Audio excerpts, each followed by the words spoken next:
Can you be a software developer without a degree or a formal education?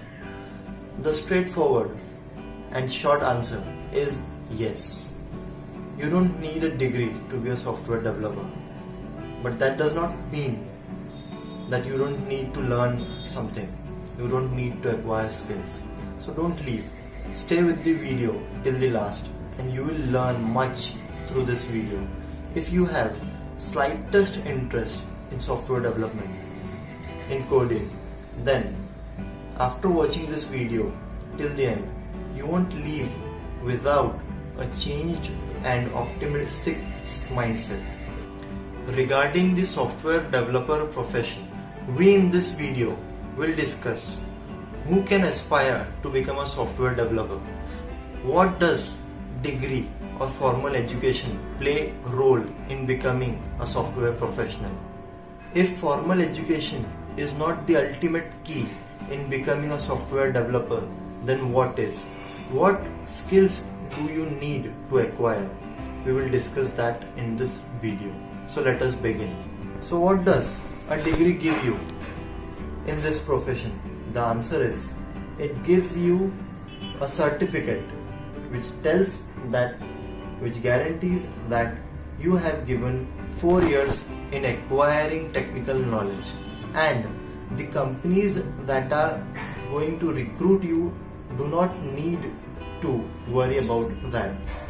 You have a degree or you do not have a degree, you still need these skills. The first skill that is very important is, well, some can have it naturally or you can also acquire it by practice, and that is, you should have a knack for problem solving. Don't need to be good at solving very big problems like Riemann hypothesis, or you should be able to bring out mistakes in the general theory of relativity. Not that. If you can do that, it is more than good. Even I have something to learn from you then. But if you cannot, then you should at least have some interest in solving logical and aptitude problems. If you have done some problem solving earlier and think that you need to practice more, then just go through a couple of books on aptitude and logic. The reason why a developer should be good at solving problems is because while coding, he or she goes through an array of problems all along. Sometimes the developer faces problems that were not anticipated, and in such scenario, only an avid problem solver will feel at home. The second skill or talent required is, well, a person with a little futurist approach will do good in programming. An experienced coder knows what is going to happen on the second page of the website when he is writing the code for the first page, and he or she will write the code accordingly. Even if you are not very good at this talent, don't worry. A little time in programming will teach you anyway. There is no way out otherwise, especially if the project is little bigger. Now the third skill that you need to acquire is learn a language. Now you will ask, how about HTML, CSS, etc.?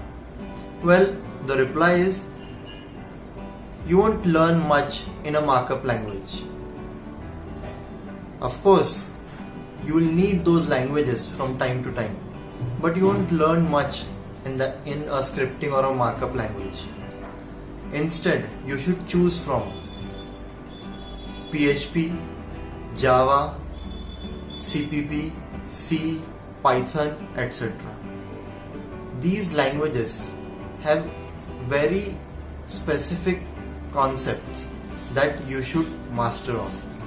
Choose one language from these and stick to it, but don't become rigid, because every other language has something to teach you.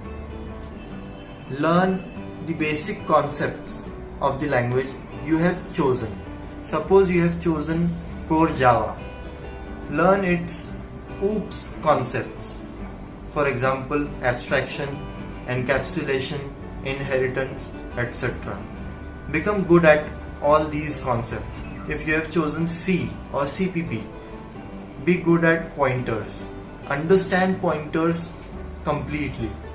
That is how you will acquire mastery in programming. So let us now talk about the time frame. How much time would a beginner need for all this?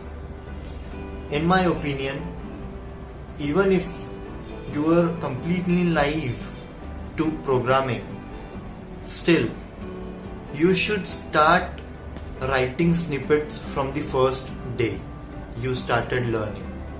But still, if you want to talk about timeline, what is the deadline to acquire all these skills, I would say a guy with technical background, if he works intensely, would take 40 to 45 days to acquire these skills, and now he can easily write codes that can be sold, that can even be sold.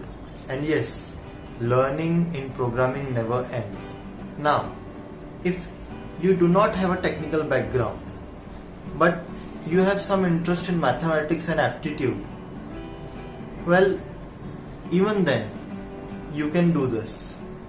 You will need just a little more time than a guy who has a technically sound background, but you can do this with perseverance. Now understand all the points we discussed in this video. It is very important to understand all these points for the beginners. Of course, you will now need to choose a language, which I will try to help.